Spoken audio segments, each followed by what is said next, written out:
आप इस वीडियो को ज़्यादा से ज़्यादा शेयर करें और यूट्यूब पर जाकर हमारे चैनल को सब्सक्राइब कर लें, फेसबुक पर जाकर भी फॉलो जरूर करें।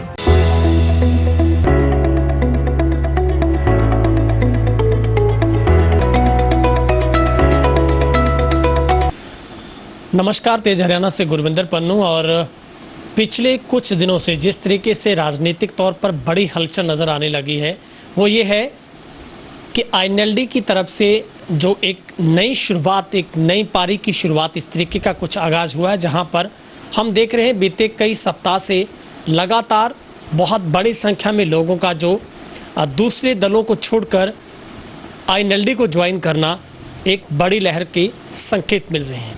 इस पूरी चर्चा के लिए मेरे साथ हरियाणा से जो महिला विंग के महासचिव हैं सुनैना सिंह जी चौटाला, हम उन्हीं से चर्चा करेंगे कि वो इस पूरे दौर को कैसे देखते हैं, क्योंकि लंबे समय से ये सुगबुहाट चल रही थी कि आईएनएलडी एक नए स्टारडम के साथ शुरुआत करेगी। शायद उसी का नतीजा है कि अब उसका रंग दिखने लगा और जिस तरीके से अभय सिंह चौटाला ताबड़तोड़ तरीके से बैटिंग कर रहे हैं और बेहद आक्रामक रुख उनका नज़र आ रहा है कि अब राजनीतिक तौर पर बड़ी हलचल नज़र आने लगी है। मेरे साथ इस वक्त पूरी चर्चा के लिए सुनैना सिंह जी चौटाला हैं। मैम, सबसे पहले आपका वेब चैनल तेज हरियाणा पर बहुत बहुत स्वागत है। आपका बहुत बहुत धन्यवाद गुरविंदर। और साथ ही साथ मैं एक बात और, हरियाणा में जितने भी बच्चों ने 10वीं और 12वीं में टॉप किया है, अच्छे नंबर से जो पास हुए हैं, मैं उनको भी बधाई देना चाहती हूँ आपके चैनल के माध्यम से। बहुत बहुत शुक्रिया मैम। मैम, शुरुआत करते हैं हम इंटरव्यू की। आपने देखा होगा कि पिछले कुछ दिनों से, हम उसमें सप्ताह ही इंक्लूड कर लेते हैं, 2-3 सप्ताह, लगातार लोग आईएनएलडी को ज्वाइन कर रहे हैं। ऐसा इस सेशन में, इस सीज़न में क्या शुरू हुआ है मैम कि लगातार लोगों का रुझान आईएनएलडी की तरफ हो रहा है? क्या लगता है आपको, किस तरीके की शुरुआत आईएनएलडी ने की, क्या विज़न? देखिए, आईएनएलडी ऐसा नहीं है कि आज कोई नई पार्टी से ज़्यादा आईएनएलडी की जो नीतियां हैं, जो स्वर्गीय चौधरी देवीलाल जी ने इस पार्टी को दी हैं, इसका नाम इंडियन नेशनल लोकदल उन्होंने दिया, लेकिन उन्होंने इसके साथ अपनी नीतियां दी हैं। लोगों ने देखा कि चाहे जहां मर्जी जाएं, लेकिन जो नीतियां चौधरी देवीलाल की थी और अभय सिंह चौटाला उन्हीं नीतियों को आगे बढ़ाते हैं। उनका कोई ऐसा मकसद नहीं होता कि वो लोगों को ठगें या कुछ करें। उनकी नीतियों को देख के लोगों का रुझान वापस इंडियन नेशनल लोकदल की तरफ है। और आगे आप देखेंगे और भी हमारे जितने भी पुराने हैं वो सभी इसी पार्टी में वापस आ जाएंगे।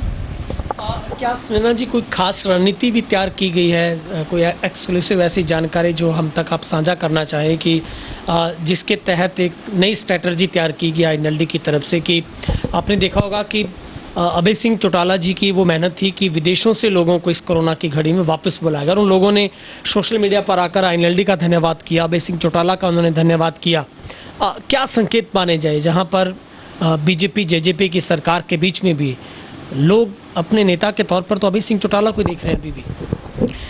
देखिए, एक होता है स्वभाव, एक होता है सोच समझ के स्ट्रेटेजी तैयार करना। जो सोच समझ के स्ट्रेटेजी तैयार करते हैं वो लोग अलग तरीके के होते हैं। अभय सिंह चौटाला यहाँ पे मैंने अभी अपने भाषण में भी बोला था कि यदि मैं तुलना करूँ उनकी आदरणीय स्वर्गीय चौधरी देवीलाल जी से, तो वो मतलब किसी भी तरीके से गलत नहीं होगा। सबसे पहला आप देखेंगे, कोरोना की महामारी में उन्होंने अपना पूरे साल का जो तनख्वाह है 4 लाख के करीब है, जो उन्होंने दान में दे दी। ऐसा करने के लिए कोई स्ट्रेटेजी नहीं, ये उनकी आत्मा थी, ये उन्होंने दिल से किया। वही बात यदि विदेश से बच्चों को लाने की थी, वो हरियाणा के बच्चे, हम हमेशा कहते हैं इंडियन नेशनल लोकदल का हरियाणा एक परिवार है, तो उन्होंने वो अपने पारिवारिक सदस्यों को लेकर, उन्होंने ये नहीं पूछा कि आप कौन सी पार्टी से, कहाँ से, उन्होंने सिर्फ ये देखा कि ये बच्चे यहाँ आने चाहिए। ठीक है, स्ट्रेटेजी होती तो ये देखते भी फलाने पार्टी से, ढिमकाने पार्टी से। ये इसीलिए मैं उनकी तुलना दादाजी से करती हूँ, क्योंकि दादाजी ये नहीं देखते थे, दादाजी देखते थे कि ज़रूरत क्या है, और वो हमेशा मदद के लिए आगे रहते थे। इन सब चीज़ों को ही देख के लोगों ने ये देखा कि हम जहाँ भी गए हैं वो हम गलत चले गए हैं। असल में ये इंसान, बेशक चाहे भले लोगों ने उनकी इमेज बहुत ख़राब कर रखी थी, वहाँ भी ये सीधे ही थे, वहाँ भी इन्होंने कभी ये नहीं सोचा राजनीतिक तौर के ऊपर कि मैं इसको काट के आगे जाऊँ। इन्होंने सोचा ठीक है मैं अपना काम कर रहा हूँ। उसी तरीके से आज भी वो अपना काम कर रहे थे, लेकिन लोगों का रुझान उनकी तरफ आया कि भी इनके काम, जो इनकी कार्यशैली है वो बहुत अच्छी है और निस्वार्थ है। मैम अभी राजनीतिक तौर पर तो चर्चा इतनी ही है कि अभी बड़ौदा उपचुनाव को लेकर भी काफ़ी कशमकश का माहौल है, और हालांकि अभी थोड़ा वक्त लगेगा। कैसे देखते हैं आईएनएलडी किस विजन के साथ? बीजेपी और बीजेपी कह रही कि हम एक साथ चुनाव लड़ेंगे, लेकिन चुनाव तो ठीक है, लेकिन प्रचार अलग अलग किया जा रहा है। क्या मकसद आपको नज़र आता है कि इस बार बड़ौदा का उपचुनाव क्या दशा तय करेगा हरियाणा की राजनीति में? देखिए, जहाँ तक मैं बड़ौदा के उपचुनाव की बात करूँ तो ये बिल्कुल अलग आपको मिलेगा। अमूमन तो ये होता है कि सरकार कुछ 1 साल 2 साल 3 साल चल जाती है, उसके बाद लोगों का मन में बदलाव आता है। वहीं आप दूसरी तरफ देखेंगे, क्योंकि ये सरकार लोगों पे थोपी गई है, चाहे वो जेजेपी ने थोप दी हो, चाहे जैसे भी कोई रीज़न रहे हो, ये सरकार थोपी गई है। और लोग इससे पहले भी तंग थे और अब हो गए बहुत ज़्यादा तंग। जहाँ कोरोना की महामारी में सरकार को लोगों के लिए कदम उठाने थे, वहीं जन विरोधी कदम उठाए गए, जिसके कारण लोग आहत हुए, अपने आप को ठगा सा महसूस किया, खून के आंसू किसान भी रोया। वहीं अगर मैं ये कहना चाहूँगी चैनल के माध्यम से कि जेजेपी और बीजेपी अपना पक्ष क्लियर करे कि आखिर वो चुनाव किस तरीके से लड़ना चाहते हैं।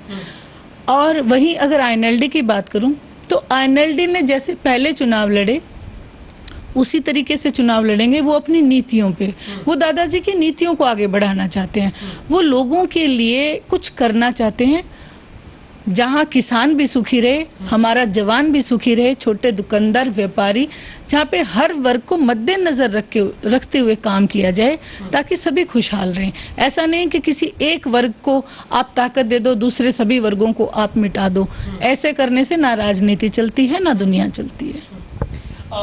मैम आपको लगता है कि जिस तरीके से कोरोना काल से हम जी रहे हैं, हालांकि लॉकडाउन से हमें छुटकारा मिलते ही अनलॉक में हम आए हैं, आपको लगता है कि प्रदेश लेवल पर क्या जेजेपी और बीजेपी कुछ ऐसी रणनीति लोगों के लिए योजना लेकर आ पाई है जिसकी वजह से लोगों को ये महसूस हो सके कि हम लॉकडाउन के बाद जैसे ही नई एक लाइफ की शुरुआत की है तो कोई बेरोजगारी तो नहीं है, वहाँ पर लोग भूखे तो नहीं सो रहे हैं, कितनी बड़ी समस्याएं लोगों को झेलनी पड़ रही है।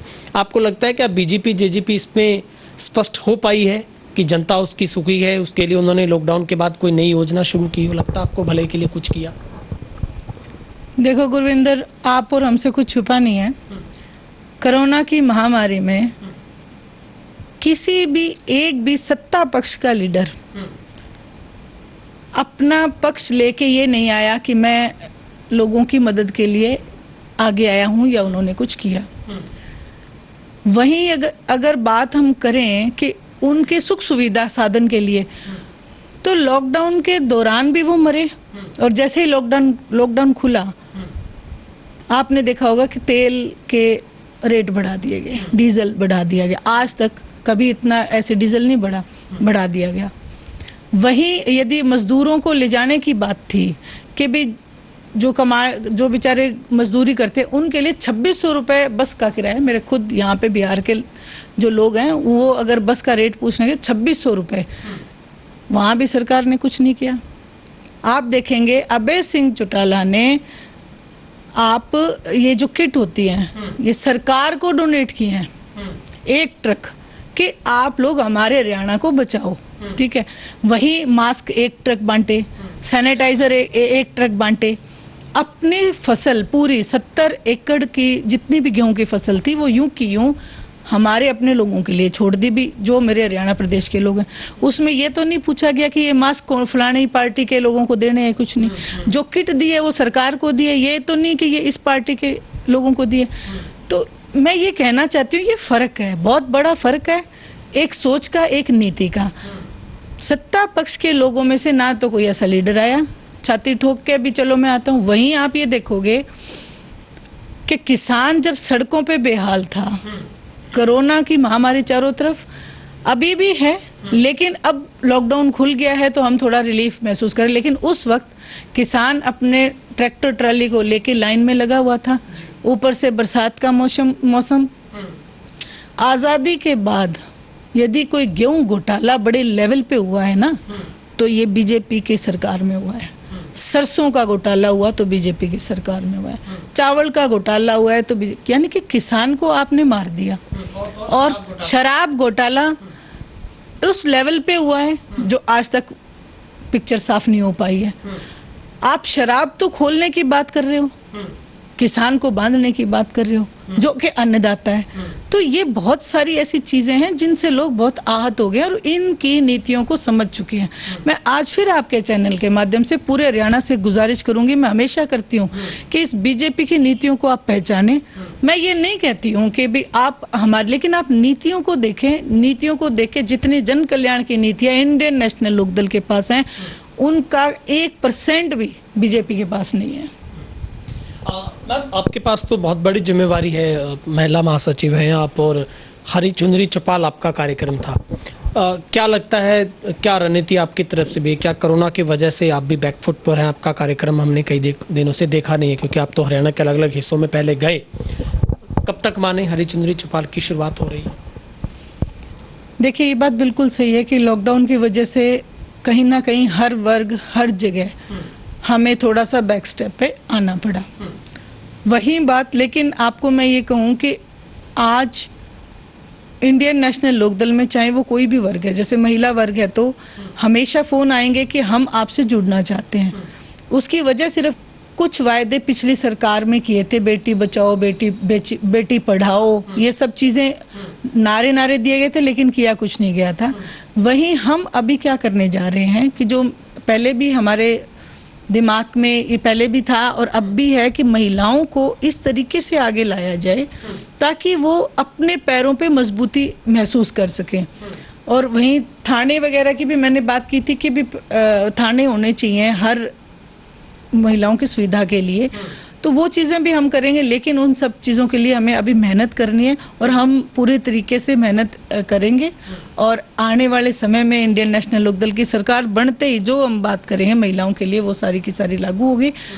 और इस सरकार में भी हम अभी एक मुहिम चलाने जा रहे हैं कि जो भी महिलाएं, किसी को दहेज के लिए छोड़ दिया जाता है, किसी महिला के ऊपर कोई आरोप प्रत्यारोप करके छोड़ दिया जाता है, तो उनके लिए एक सरकार को कदम उठाना चाहिए। उनके लिए कुछ एक ऐसा एक हमारी ऐसी संस्था होनी चाहिए जो उन्हें मदद कर सके। तो हम लोग ये भी करने जा रहे हैं। अभी मैम, चौटाला साहब तो कई बार कह चुके हैं कि जिस तरीके से जेजेपी अभी भी मध्यवर्ती चुनाव हो सकते हैं, आपको लगता है कि जिस हालातों में हम अब गुजर रहे हैं, चौटाला साहब की ये भविष्यवाणी कितनी सार्थक आप मानते हैं कि हरियाणा में कोई ऐसा अंदेशा है आपको इन फ्यूचर में नज़र आता है कि मध्यवर्ती चुनाव हो सकते हैं? देखिए, चौधरी माने जाते हैं जहाँ तक, और अगर वो कह रहे हैं तो ये मैं तो कहूँगी 100 के 100% यही होने वाला है। और उनका जो तजुर्बा है, उनका जो एक्सपीरियंस है, वो आज के जितने भी राजनीतिक पक्ष हैं उन सबसे ज़्यादा रहा है। और आप देखेंगे, आप स्वयं देखेंगे, पहले मैंने आपसे गुरविंदर एक बात बोली थी कि आज जो लोग पार्टी को छोड़ रहे हैं वो पार्टी को याद ज़रूर करेंगे। वो बात भी हो रही है कि इंडियन नेशनल लोकदल की जड़ें बहुत नीचे तक हैं। ये एक ऐसे नहीं है, हाँ पत्ते ज़रूर सूख के टूट गए, लेकिन अब सावन आ गया। जिस प्रकार सावन में पत्ते नए हरे आ रहे हैं, उसी प्रकार इंडियन नेशनल लोकदल भी वापस हरी भरी हो रही है। और पिताजी की बात बिल्कुल सच होगी, ये भी मैं आपको दावे से कहती हूँ। अभी आपने पीछे देखा होगा कि उचाना में भी यहाँ तक आप कैसे देखते हैं, जब हमने बहुत चर्चा में आप तो रहते हैं, देवरानी जेठानी का मुकाबला भी हमने देखा था, खैर आप उस मुकाबले में नहीं आए, लेकिन बाड्डा में भी कमी नहीं है, वहाँ भी नैना सिंह चौटाला के पुतले फूंके गए हैं। क्या लगता है, क्या नैना सिंह भी जिन वायदों के साथ उन्होंने उस टाइम हामी भरी थी कि जेजेपी बनते ही हम ये काम करेंगे, चाहे बुढ़ापा पेंशन बढ़ाने की बात हो, चाहे अन्य मुद्दों पे, क्या लगता है, क्या जनता वाकई बारडा की जनता भी आपको नाराज मायूस लगती है, क्योंकि आप तो उस इलाके में भी सब जगह जाके आए हैं, आपको लगता है? देखो गुरविंदर, मैं अब फिर से यही कहूँगी कि पर्सनल कोई टिप्पणी मैं नहीं करूँगी, लेकिन वहाँ लोगों में ये था कि एक वायदा किया गया था कि चाहे कुछ भी हो जाए हम बीजेपी के साथ नहीं जाएंगे। उस चीज़ को देखते हुए लोगों ने वोटिंग की कि ये कहीं ना कहीं हम बीजेपी से अलग इस पार्टी को वोट दे रहे हैं। लेकिन जब वो बीजेपी में चले गए तब भी लोगों ने ये कहा कि चलो कोई बात नहीं, हो सकता है हमारे कोई काम हो जाए। लेकिन जब अब आके लोग अपने आप को ठगा महसूस कर रहे हैं, तो ये एक स्वाभाविक रूप है इंसान का कि वो अपना किसी ना किसी तरीके से अपना विरोध प्रदर्शित करता है। और जिस वक्त विरोध बहुत ज़्यादा हो जाता है तो ये नौबत भी आ जाती है कि काले झंडे दिखाओ या पुतले जलाओ, ये जो भी किसानों को लेके बीजेपी ने जो किया उसका सीधा सीधा असर ये हुआ कि आप हमारे लीडर हैं, आप हमारे डिप्टी सीएम तक हैं। तो कम से कम उचाना में जो हाल था किसानों का, मैं ये नहीं कहती हूँ कि आपको सिर्फ उचाना देखना चाहिए, बल्कि पूरे हरियाणा में किसान का ये हाल नहीं होना चाहिए था। आप आवाज़ उठाते, कोई अपनी तरफ से और नहीं तो एक सच्चाई के लिए आवाज़ उठा देते। किसी भी लीडर ने, सत्ता पक्ष के सभी लीडर गूंगे होके बैठे हैं, सिर्फ यूं हाथ जोड़ के बैठे हैं, तुम्हें कोई बाहर ना निकाल दे बस। किसी में ऐसा मादा नहीं कि जो सच बोले। वहाँ अगर कोई गए तो इंडियन नेशनल लोकदल के एकमात्र लीडर चौधरी अभय सिंह चौटाला गए छाती ठोक के कि कोरोना है तो क्या हुआ, ये भी तो हैं, ये भी तो किसी माँ के बेटे हैं, मैं इनके बीच जाऊँ, कम से कम इनको दिलासा तो मैं दे के आ सकता हूँ, इनकी आवाज़ तो मैं उठा सकता हूँ। वहीं अगर कोई नेता जाते वहाँ पे उनकी आवाज़ को उठाने तो क्या उनको मनाही थोड़ी थी? उन लोगों के थोड़े से शायद जो घाव थे उन पर मलहम लगता। तो ये वजह नहीं है अपने किसानों की भी, लोगों के विरोध की, कि इस तरीके से आप टीचर्स को एक तरफ तो हमारे जो मुख्यमंत्री साहब हैं बच्चों से भी 5-5 रुपए मदद मांग रहे हैं और गेहूं मांग रहे हैं किसानों से 5-5 किलो, ठीक है, वहीं आप बेरोजगारी दे रहे हैं। मतलब एक जो टीचर्स हैं उनको एकदम से उनके मुंह से निवाला छीन के उनको बाहर कर दिया। ये बात बहुत ही ज़्यादा गलत है और इसका देखो असर तो पड़ेगा। जो एमएलए होगा, जो एमपी होगा, जो डिप्टी सीएम होगा, चाहे सीएम होगा, उन सबको ये खामियाजे तो भुगतने पड़ेंगे। और आने वाले समय में, अभी लोग सिर्फ प्रदर्शन करें, आने वाले समय में लोग अपने एरिया में नहीं घुसने देंगे कि आप लोगों ने हमारे साथ किया क्या। मैं तो ये प्रार्थना करना चाहूँगी इस सरकार से कि जितने घोटाले हुए हैं उनकी सीबीआई जांच कराओ। जो हमारे किसान हैं वो मारा गया है, आप उनको मुआवजा देने का काम करो ताकि उनके गांव पे कहीं ना कहीं थोड़ा बहुत मलहम लग सके। जो टीचर्स हैं जिनको आपने एकदम से बाहर कर दिया, कम से कम उन, ठीक है आपने बाहर किया, लेकिन उनको कोई और रोजगार तो बताओ जहाँ वो अपना पेट पाल लें। सारी उम्र उन्होंने यहाँ खपा दी और अब आप उनको कह रहे हैं कि आप बाहर का रास्ता दिखा दिया। वो क्या करेंगे? वो अपने बच्चों को कैसे पालेंगे? इस बात का उनको बिल्कुल भी कतई सोच नहीं है। जो लोग बैठे हैं अपने घरों में बैठे हैं, लेकिन वही बात है कि यहाँ अबे भाई साहब जो कहते हैं कि इनके खुद के घरों में बच्चे नहीं हैं, इनको क्या पता बच्चे कैसे पाले जाते हैं। अभी एक सवाल है मेरा, मैम आखिरी 2 सवाल रहे मेरे इस पूरी इंटरव्यू के। अभी डबवाली से विधायक अमित सिहाग ने सीएम से मुलाकात कर डबवाली को डिस्ट्रिक्ट बनाए जाने की मांग उठाई है। मेरा सवाल है, आईएनएलडी इस बात को कितना पुख्ता रखती है? क्या आईएनएलडी भी इसका साथ देगी? और दूसरी बात है कि अब तो डिप्टी सीएम भी घर के हैं, उनका पैतृक गांव है चौटाला, सिरसा उनका खुद का रहा और डबवाली उनकी कर्मभूमि है। क्या डबवाली को जिला बनाए जाने के लिए आईएनएलडी भी इस सौगात को मंजूर करती है और इसको आगे ले जाने का काम आप भी करेंगे? और क्या आप डिप्टी सीएम से भी चाहते हैं कि उनको भी संज्ञान लेना चाहिए? अगर जिला बनता है तो रोज़गार के अवसर खुलेंगे और यहाँ की जनता की आवाज़ उठेगी, क्योंकि हम जिला मुख्यालय से बहुत दूर रह जाते हैं। गुरेंद्र, आपको याद होगा हमारा इंटरव्यू था, सबसे पहला यही था कि हमारी डबवाली को जिला बनाना चाहिए। हाँ, और उसका रीज़न ये भी है कि बहुत दूर हो जाता है। दूसरा ये कि यहाँ पे क्राइम बहुत है, ये हम बॉर्डर पे बैठे हैं, तो इसके लिए भी ये ज़रूरी है और जो अच्छी चीज़ें होती हैं उनके लिए आप देखेंगे इंडियन नेशनल लोकदल कहीं पे भी पीछे नहीं हटती, वो उस चीज़ का स्वागत करती है। तो सबसे बड़ी बात, यदि अगर डिस्ट्रिक्ट के डवाली बनता है तो हम इसका स्वागत भी करते हैं और कहते हैं कि ज़रूर बनना चाहिए। और अब डिप्टी सीएम और जो अमित जो हैं यहाँ के एमएलए हैं, उनको इस चीज़ के लिए आवाज़ उठानी चाहिए। और मैं तो कहती हूँ उनको ये काम तो करवा ही लेना चाहिए। सरकार से और तो कोई काम नहीं हो रहे हैं, लेकिन ये काम तो करवा ही लेना चाहिए।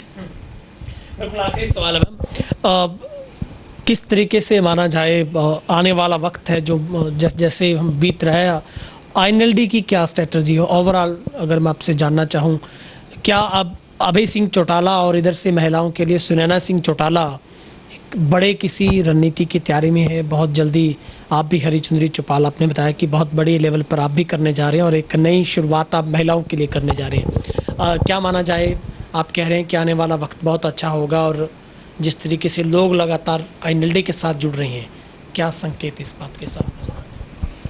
देखिए, जो मैंने बड़ों से सीखा है, जब भी मैंने पिताजी को देखा तो एक स्ट्रेंथ महसूस की कि भले ही चाहे इनके ऊपर कितना ही प्रेशर था, लेकिन उन्होंने अपने कर्तव्य से और अपनी जो नीतियां हैं उनसे मुख नहीं मोड़ा।